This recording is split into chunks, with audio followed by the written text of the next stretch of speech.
नमस्कार।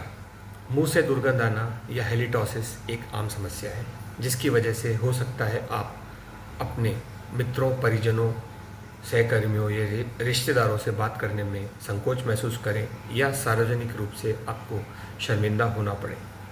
इसका मुख्य कारण है मुंह में साफ सफाई न होना या जिसे हम पुअर ओरल हाइजीन बोलते हैं, जीभान का साफ न रखना, दांतों पर टार्टर डिपॉजिट या कचरा जमा होना, पायरिया की प्रॉब्लम या मसूड़ों की समस्या।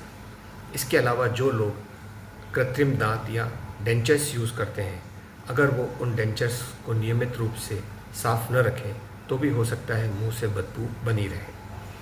पान, बीड़ी, सिगरेट, तंबाकू, दारू का सेवन भी लंबे समय से मुंह में दुर्गंध को न्योता देता है।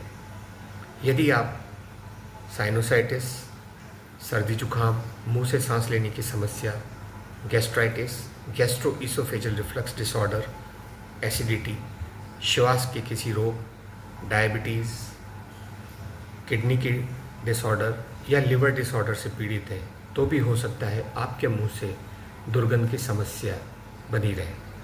इसलिए इस समस्या के प्रॉपर डायग्नोसिस और उपचार के लिए तुरंत ही अपने मुख रोग विशेषज्ञ से मिलें और इस समस्या से निजात पाएं। धन्यवाद।